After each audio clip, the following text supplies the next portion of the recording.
I quickly redid my movement because I'd actually forgotten certain necessary things. One is that the headquarters can move one hex, any hex per turn. They can strategic move, but then they won't be able to give bonuses to units in their command radius. So anyway, one headquarters strategic moved here, and the other headquarters was a bit slower, and I didn't want these ones to move out of a line of communication and so potentially to suffer attrition.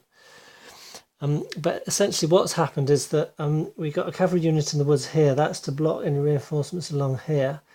We've got an army here. Its headquarters is back down here. The other half of that army is standing here, so that's going to attack here.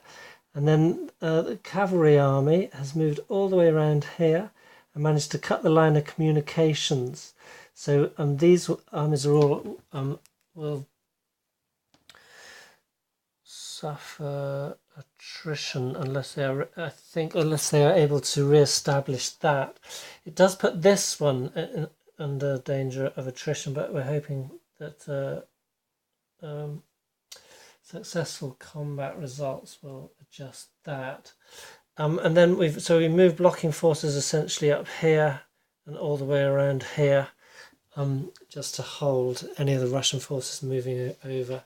And there's been no movement over here because reserve units, which we might need on the Eastern Front, they're on the rail line, so they can move up as and when are needed. There's nowhere for them to go at the moment. The other units are blocking, holding, hanging fire. Now I'll move the Austro-Hungarian forces. So the Austro-Hungarians have a harder task than the Germans in the respect that they have oil fields, 3 oil fields to protect, one here, and one here.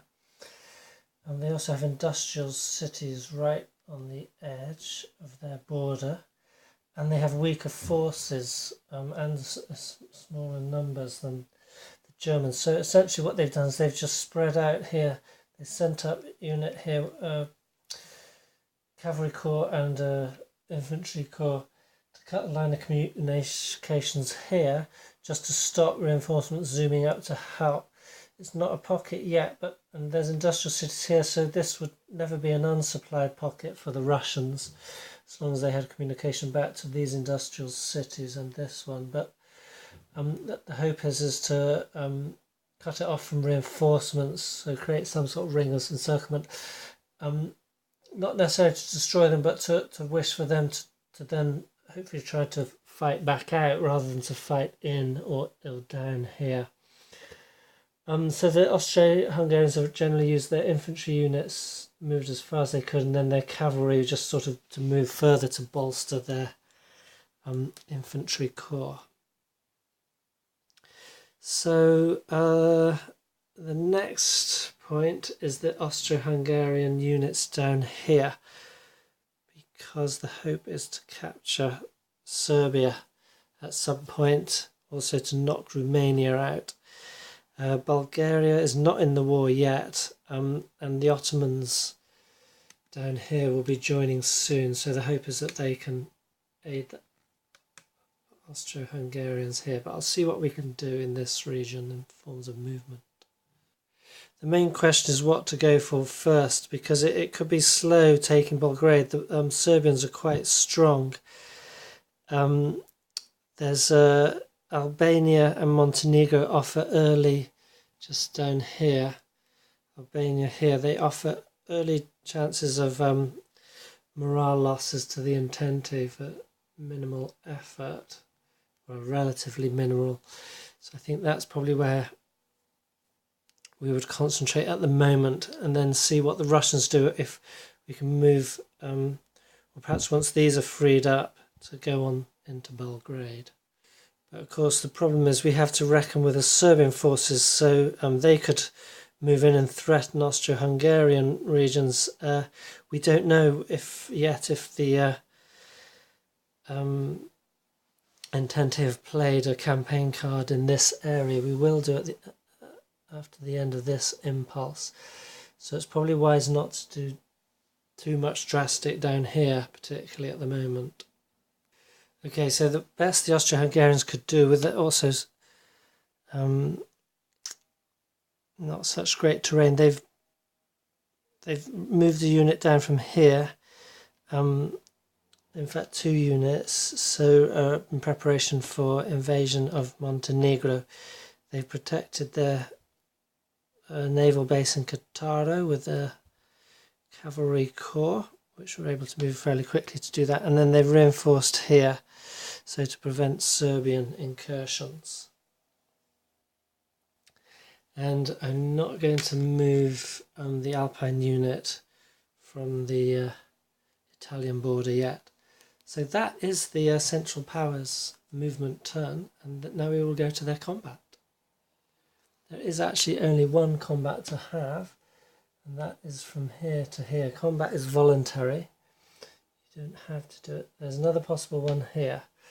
Let's have a look at this one first. We've got 10 against 6. Now this is interesting. I didn't mention in my introduction is that Storm of Steel has 3 combat tables, and it's your choice which one you use. You have the probe combat results table, the assault. Now you have to use them if you're attacking fortified zones, industrial cities, or navy bases. And then there's the infiltration. This one won't come in yet because you need shock or tank units. They haven't been developed as so say yet. And you can see then that you get certain range of results with probe, and you get more results or a differing range of results with assault combat. So that will decide what you want to do. I won't bore you with the details of that now, but we'll have a look. So we had a what was it, 10 against 6. Oh, and with the headquarters that's 11 against 6. So it's straightforward odds. So that's going to be 1-to-1. So let's have a look. If we were doing a probe, we could reckon with an AA, AR, or DR. So AA would be attacker attrition, so 1 attacking unit eliminated. Attacker retreats, we would retreat 1 hex, or defender retreats, defender would retreat 1 hex. So that's a bit risky because we might lose our unit. If we were going for an assault, attacker eliminated, attacker defeated, you must eliminate half of your combat factors. BB is the interesting bloodbath result. The side with the fewer strength is eliminated, and the other players eliminate the equal, so it's the equivalent of an engaged and some other. There's no retreat and no advance after combat, even if your enemy can't. If the smaller force is completely eliminated. DD is defender defeated, like the attacker defeated option, and you could have an advance after combat.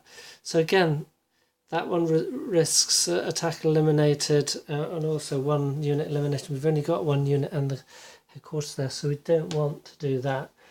What do we have up here? Well, we have 3 30 strength points and 2 on 6, so that's 30 against 12, which is 2-to-1. So on the probe, then we're going to have, there's no attacker defeated, so there won't be elimination. It could be attacker attrition. We still have the attacker attrition result. So it's not, there's still the same risk. And that one that is eliminate 1 unit too, so there's a still a similar risk there. But on the assault, we have an increased result of defender retreated, and then we could have advance after combat. There, the assault has more chance of a bloodbath. I think I'm going to risk this. So we might lose a unit, but we do want to move those units ourselves. So combat shifts. Now von Moltke's plan did not offer any combat shifts. There's no terrain thing. If it was a probe and all were cavalry, that would give us a bonus. Now I hadn't considered that with the cavalry movements. So potentially we could, no, that's going to be way too strong. I shouldn't really be looking because there's fog of war until you engage in combat. The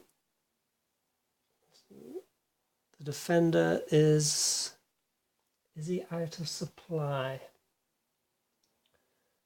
No, because he can trace through this unit to headquarters here, which then traces to a rail line, which traces to an industrial city. Okay. No, in fact he is, because no, their command radius is only 2. So yes, we've captured them out of supply, so we'll get one on right.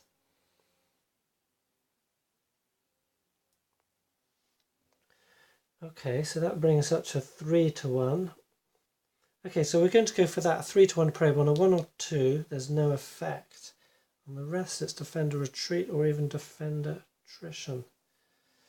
So let's roll for that. And we roll a 1. No effect. Okay, so that's the only battle this point in the game. And so now we go to the Entente combat campaign card revelations, if they have any. And indeed, as we saw, they do.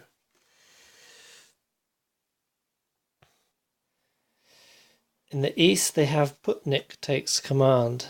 So they're aiming to obtain 1 Serbian city. No, they don't want any Serbian city occupied by the Central Powers units. Now, the Austro-Hungarians are not going heavily against Serbia at the moment, so they're probably going to gain that. And the impulse and combat bonus applies only in Serbia, so Serbia's getting 1 extra impulse. That is interesting. And at the west, they're going for the Michel plan. The French aiming to occupy Brussels or Antwerp. Now that is funny, because that means they're going to have to invade Belgium. We'll see what that means. That's essentially going to mean that Belgium goes over to the Central Powers side. And we have to discard Plan 12. So that would have been a response to potential German aggression. Or it is a response to a later Schleifen Plan manoeuvre. And then the other card is a weapons tactic one. So, but that gives them 3 more impulses. So they're going to get, in the west, anyway, they're going to get those 4 impulses, but not in the east. Okay, I've encountered a bit of a setback, well, a couple of setbacks actually, and one is that I've read in the errata that you can only strategic move in friendly hexes, so you can't have triple movement allowance in enemy territory. Hence, these manoeuvres up here probably quite unhistorical as well and not allowed, so I'll have to move them back. And then the other thing is, which is a bit more of a pain, because that one makes sense to me, and I think it's quite reasonable. I'm very prone for these kind of bold and risky and often stupid manoeuvres. And it wasn't likely to have happened, I don't think, at all in this war. Then the other thing is this, the Michel plan. Now, there's a problem with this card, which is the objective is that the French occupy Brussels or Antwerp. Now, Belgium is neutral at the start of the game, and the games rules quite strictly declare that you cannot enter a neutral country except for Montenegro, Albania, and I think Greece down here. Without an ultimatum against them. An ultimatum happens in the diplomacy segment. You can only do that once a turn, so that's once a year, not per impulse. So we've gone past that. So I can't put an ultimatum against Belgium, and even if I could, basically I would have to have 104 combat factors, and it would still only happen on a 1 in 6 chance. It'd have to have 104 combat factors on its border. That's going to be the bulk of the French army, or at least 3/4 of it. And this strikes me as odd, because to do this, to have this objective, I had to discard plan 17, and I think this was the historical one, which was to capture one German city or destroy units. So that I think was the French plan, wasn't it? That they thought, okay, we will charge down here in the south and knock out some German units, take some industrial centres or whatever, and that will really do them in. So that was the historical plan. If I don't take that, and this is the alternative, then this should be a viable alternative from the start, I would think, because that is the starting, that's how you set up your forces. So if you're thinking to do this, that would determine again how you set up your forces. But this cannot be done really until Germany is invaded, and now I'm going to have to actually think about it, have to check how Germany can invade neutral Belgium. I may have missed a rule somewhere, and I did check the errata, so I will come back on this point. Okay, my battery is about to run out, but this would have been the Schleifen plan. The Germans would capture Paris, and to do that they're going to have to really go through, to have any chance of that within one season, to go through Belgium. So rules as I read them, unless I've missed something and I'm going to check again, is that means that then they would have had to have played as a contingency an ultimatum against Brussels, against Belgium. So I think that is how it would have had to have been, is that the Germans would play the Schleifen plan, and they can only go through Brussels on play of the ultimatum card, either on the 1 in 6 chance Belgium would actually capitulate and join the Central Powers. Otherwise they would do a counter declaration, so they would join the Entente. And then the French, the Entente could say, okay, well, we thought you were going to do that, so we're now playing this, and we hope to occupy Brussels or Antwerp before you do and hold it at the end of the turn. So I think the point of that then is that this is a gamble, and it's been a wasted gamble. I will get a chance to play this again, but essentially, because the Germans did not enter Belgium, we as the Entente are not going to violate their neutrality, and we can't do anything about that. So that is actually going to mean a 10-point morale loss to the Entente. So that was a risky decision to make. It was all dependent upon our certainty of what the Central Powers plans were, and I think I'm sure that is how it is, because I've been through the rules, and they're not too in depth, so it's not too much to look through, and it makes sense because it brings the sense of what actually happened, and how the powers were deciding their war plans out of the various alternatives that they had at the time. So I'm going to stick with that, what I just said, and I think I'd better wrap up this video now, because like I said, I'm running out of battery. Which basically, for having said all that, necessitates there's no need for the French to move. The British could start moving. They might move some units over. Might bring some over from the colonial areas. I'm not sure yet what we're going to do, and I do need to move the Serbians, and that's the only other units that are going to move this impulse. And then, oh yes, I got to move those German units back, but then as we see, they have no extra impulses in the east. Oh, they have one extra impulse. No, but that was in Serbia. Oh dear. So the Russians are going to be in trouble. We shall see. Okay, quick update. As so I moved back all the units from around here, which meant they were able to join in the combat against the stack here. And using the original result, I got the 1 on the d6. They actually had 6-1 odds, and that was a defender retreat. So which has brought them closer to the fortification in the city here. And so now Serbia. So the Serbian units simply reinforced Belgrade. They're moving up one of their small armies here to counter this, and then they're moving into the mountains here to try and either take and or aid possible movement against Montenegro. So that's the end of the first impulse. Now we go to the second impulse. We got a second one in Serbia and a second one for the Germans in the east. So at the end of the second impulse, we already have some losses. The French made a push down. Here I'm using the expanded Western Front. So they made a push down against here. These two.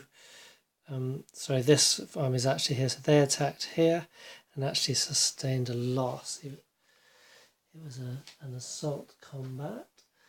And then the Russians have lost cavalry and defenders of the fortification, which was Kovno up here.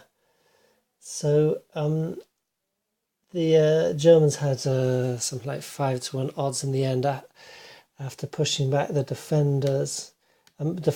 Interestingly, a defender cannot retreat into an enemy zone of control, even if it has a friendly hex in it, which meant that the defenders outside the city couldn't retreat into the city. So then the Central Powers attacked it on their turn, and but then they moved around and entered it. The Russians entered it on their turn, but the Central Powers had brought up their siege artillery, so they had a bombardment hit which destroyed the fortress, and then they were able to take out the defenders, having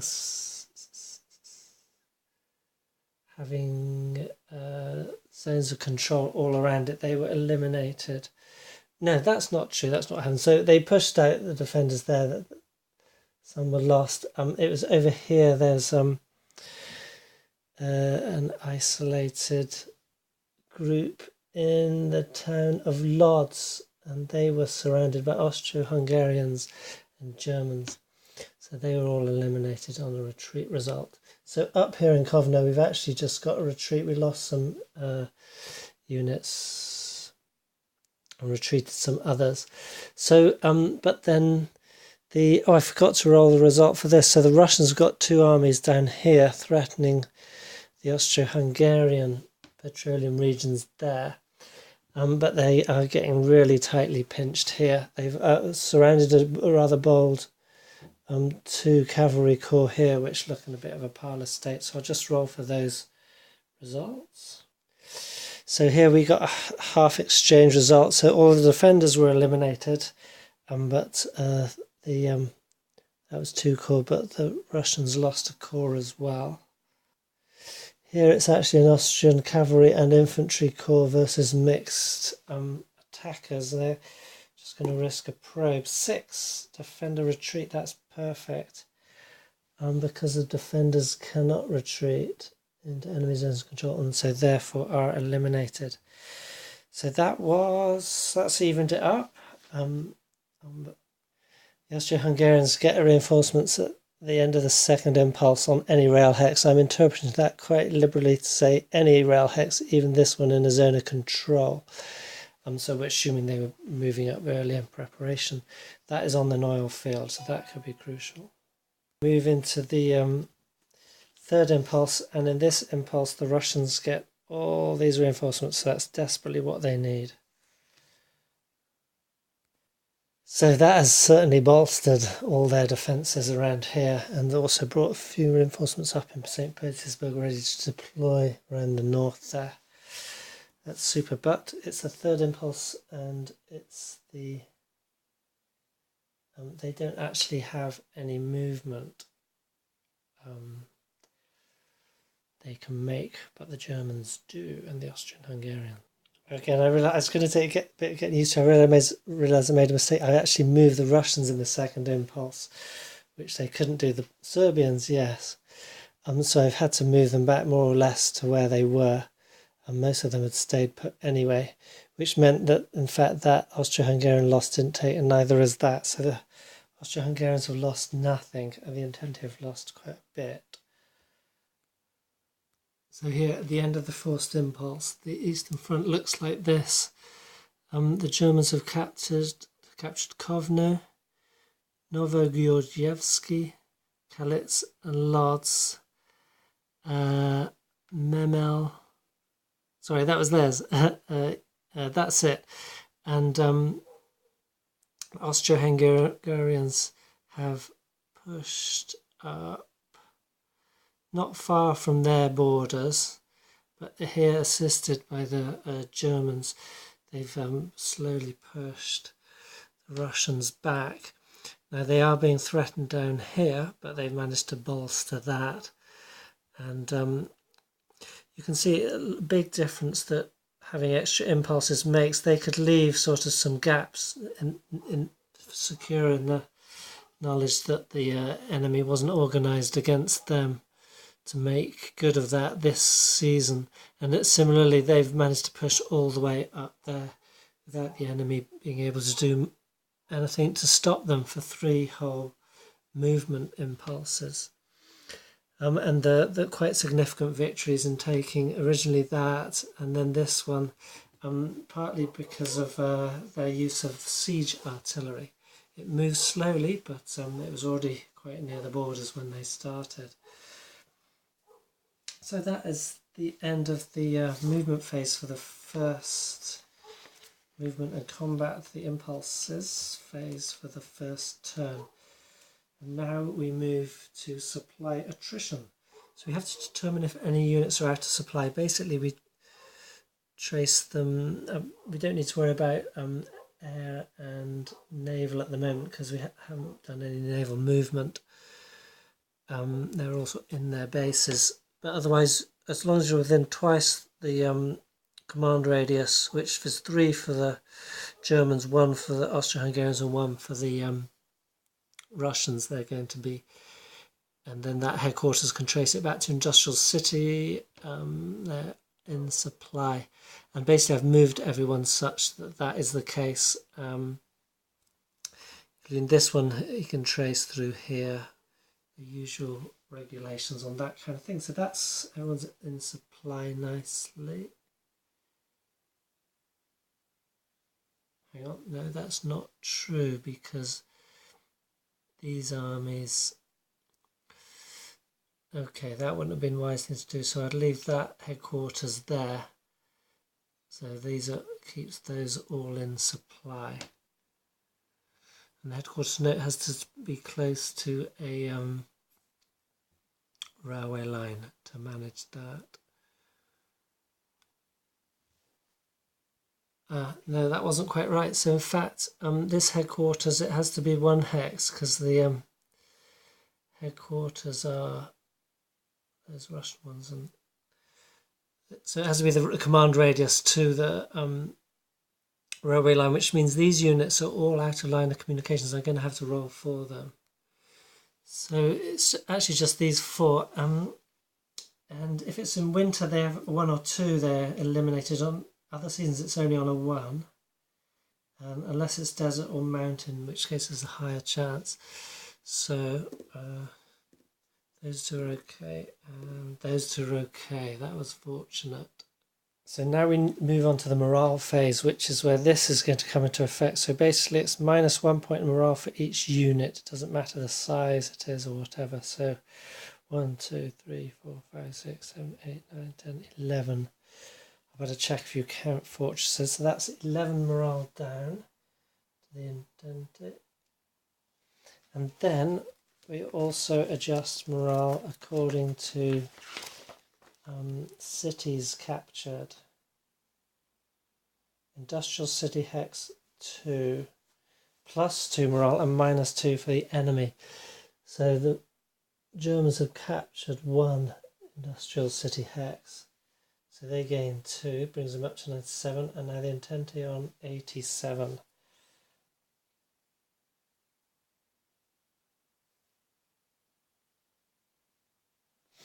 one thing we could have done is for naval units to bombard.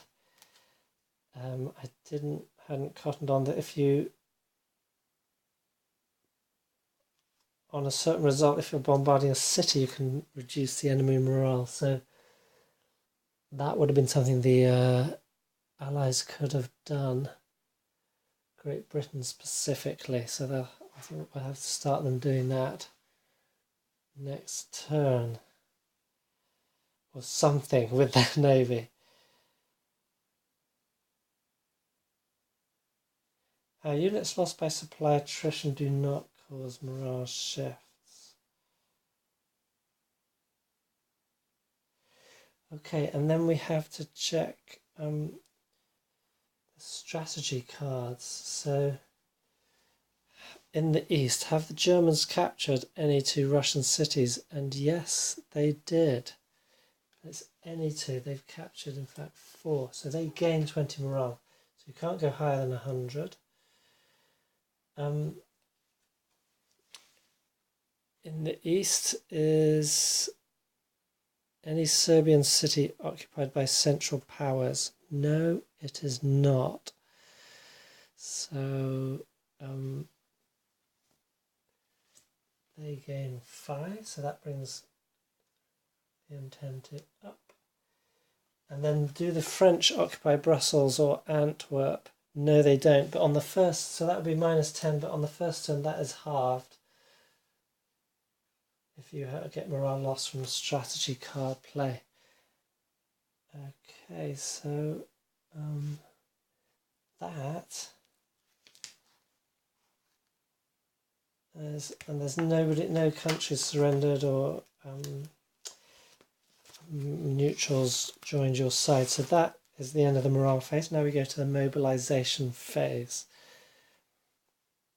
So this is the last main phase. After this, we will check strategy cards for discard and roll for political events. So mobilization. So at this point we would turn up any weapons tactics cards, and the Entente played the roll for development success.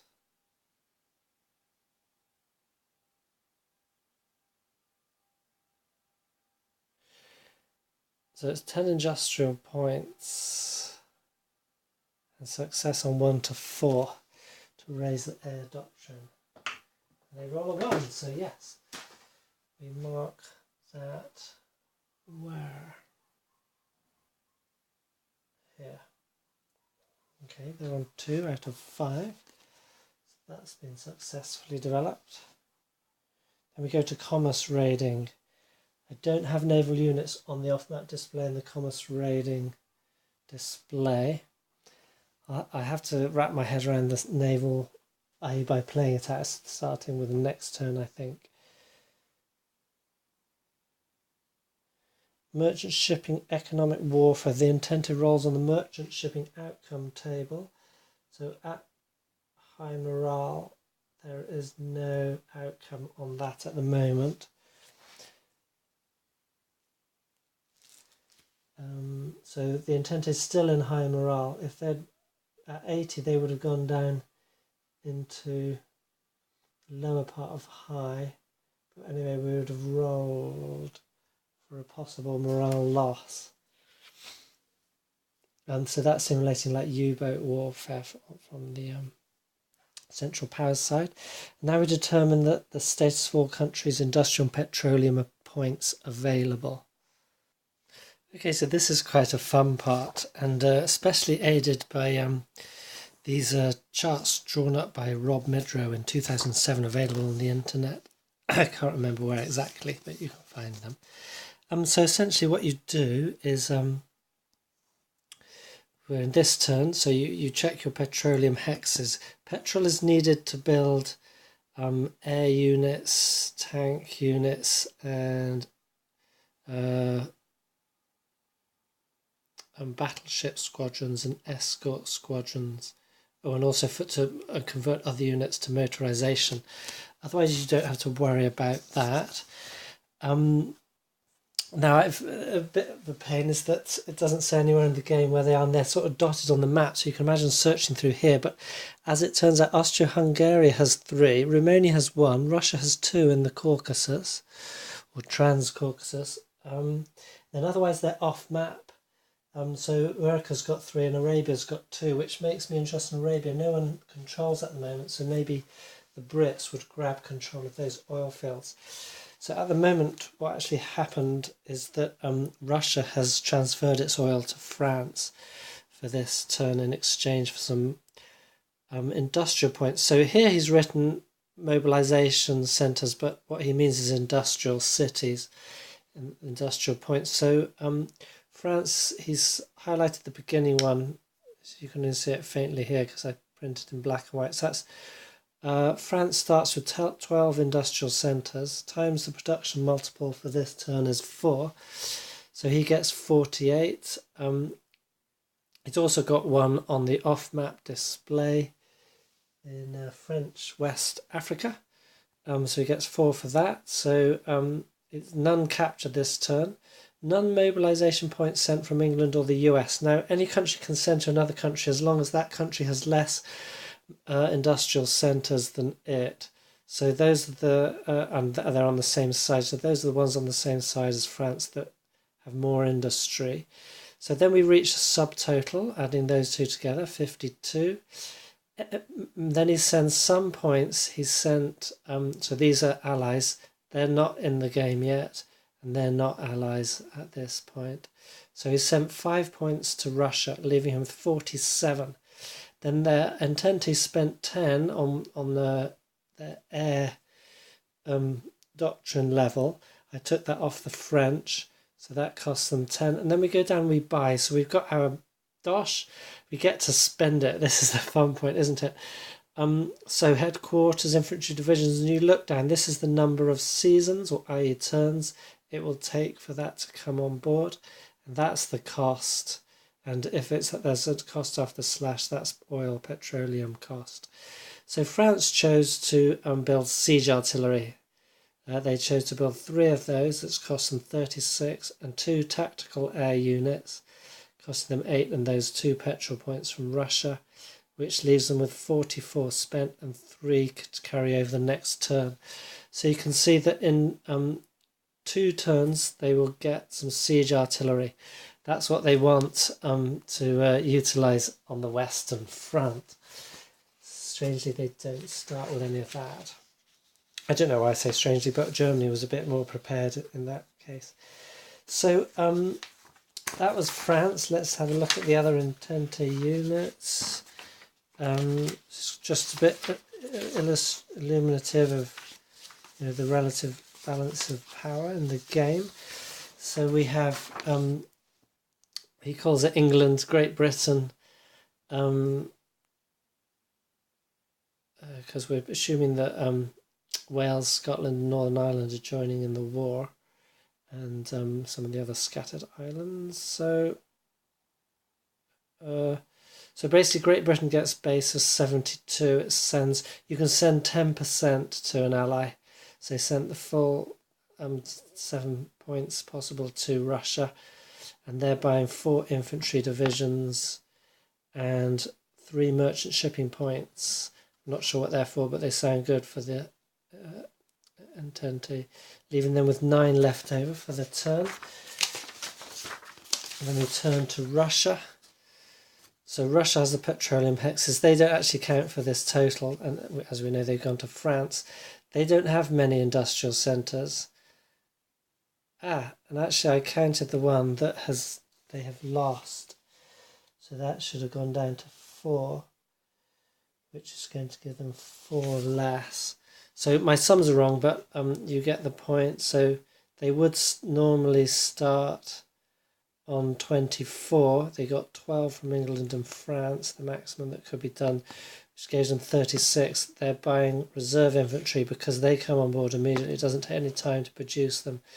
And some cavalry divisions, I'll have to scrub those, which left them with 0. So they're going to be left with 2, I think, at the end of the turn because of that. And then finally, on the Entente side, we have Serbia. doesn't get much for, and they've spent it on reserve infantry division again. They want it on board as quickly as possible. So then we quickly look over Austria-Hungary and Germany. So Austria-Hungary's got those 3 petroleum hexes. It starts with 28. It's buying infantry, reserve infantry, and a cavalry division, and spending all its money. Germany starts with 72, and they've already captured 1, giving them 74. So they actually start with England starts with 14 centres, Germany starts with 18. So you can see the industrial mights that are pitted against each other here, and they're going full out for 8 infantry divisions. Oh, I didn't write the actual cost there, but I can't remember my maths, but anyway, they use 64. There it is, and they end up with 10 left for the next turn. So we've done that. We have to essentially, I think we would, let's check what we do.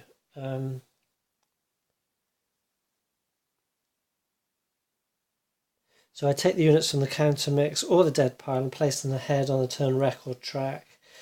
So the units that take 0 quarters are placed with the current turn's reinforcements. And then I would also buy secret agents. Now they cost morale points, so the central powers are going to go 1, 2, 3, 4, 5. They're going to buy 5. The intended, I think it would be done secretly at the same time. The intended is going to spend 2 to buy 2. So the secret agents are signified by these nifty little secret agent markers. Well, that was okay. Anyway, you get the picture. I have to do it like that, don't I? Why do I spend my time bothering to do this? Useless. Not that astounding picture. Anyway, they get placed and inactive on their psychological warfare display, which is just simply a piece of card with the 5 different types of psychological warfare that can be employed by those agents next turn.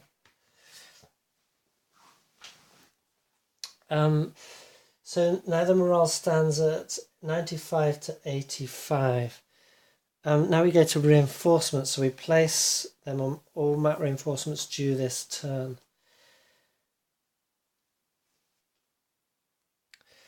So the reserve units, can get placed straight on as reinforcements.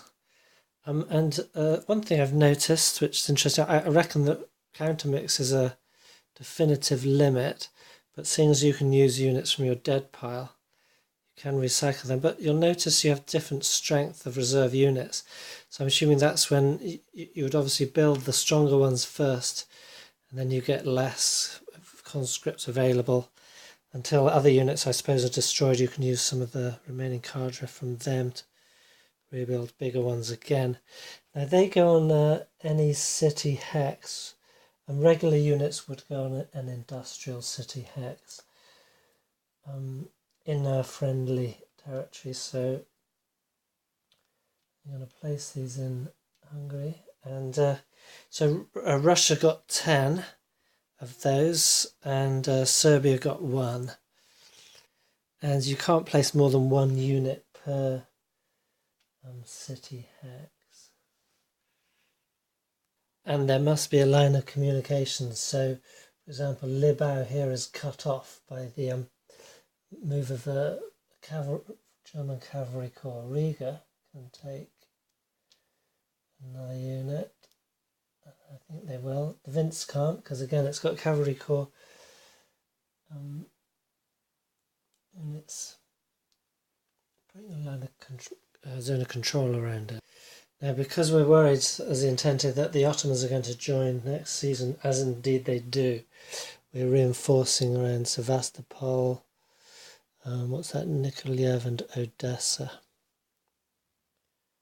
Oh, and I just realised I did all that wrong. So, in fact, because each of these counters is a corps, beg your pardon, and so that one has, let me get my fingers out of the way. you see up in the upper left there's a 4, so that's 4 divisional equivalents, so that's actually worth 4 of those builds that I just did. 1, 2, 3, 4, so that's all, so just one counter of those for the whole. So that is interesting. That's a lot more costly than I thought. That means Russia's only going to get 10, so 2 counters and a 2 division. There's 3 divisional equivalents. So 1, 2. So what I originally said about the strength of the units is actually dependent on the divisional equivalents in them.